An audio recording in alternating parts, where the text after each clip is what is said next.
தாம்பரம் மாணவர் சர்வதேச சிலம்பம் போட்டியில் தங்கம் வென்றார். தாம்பரம் தாவேக எம்எல்ஏ சரத்குமார் மாணவருக்கு 50,000 ரூபாய் ஊக்கத்தொகை வழங்கி வாழ்த்தினார். தாம்பரம் கடப்பேரி மௌலானா நகர் பகுதியை சேர்ந்த 9ஆம் வகுப்பு மாணவன் சண்முகப்பிரியன் நேபாளத்தில் கடந்த 10ஆம் தேதி நடைபெற்ற சர்வதேச சிலம்பம் போட்டியில் கலந்து கொண்டு தனது திறமையை வெளிப்படுத்தி முதலிடம் பெற்றார்.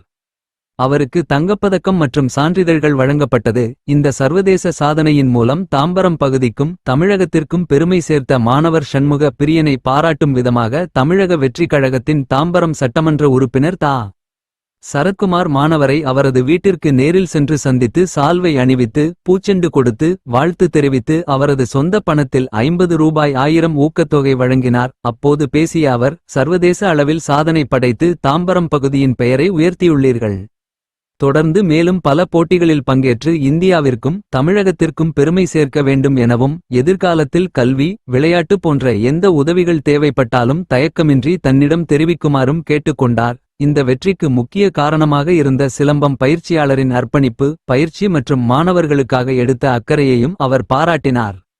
இந்த நிகழ்வு தாம்பரம் பகுதியில் உள்ள மாணவர்களிடையே விளையாட்டு மீதான ஆர்வத்தையும் சர்வதேச அளவில் சாதிக்க வேண்டும் என்ற நம்பிக்கையையும் ஏற்படுத்தி உள்ளதாக சாதனை படைத்த மாணவர் தெரிவித்தார்.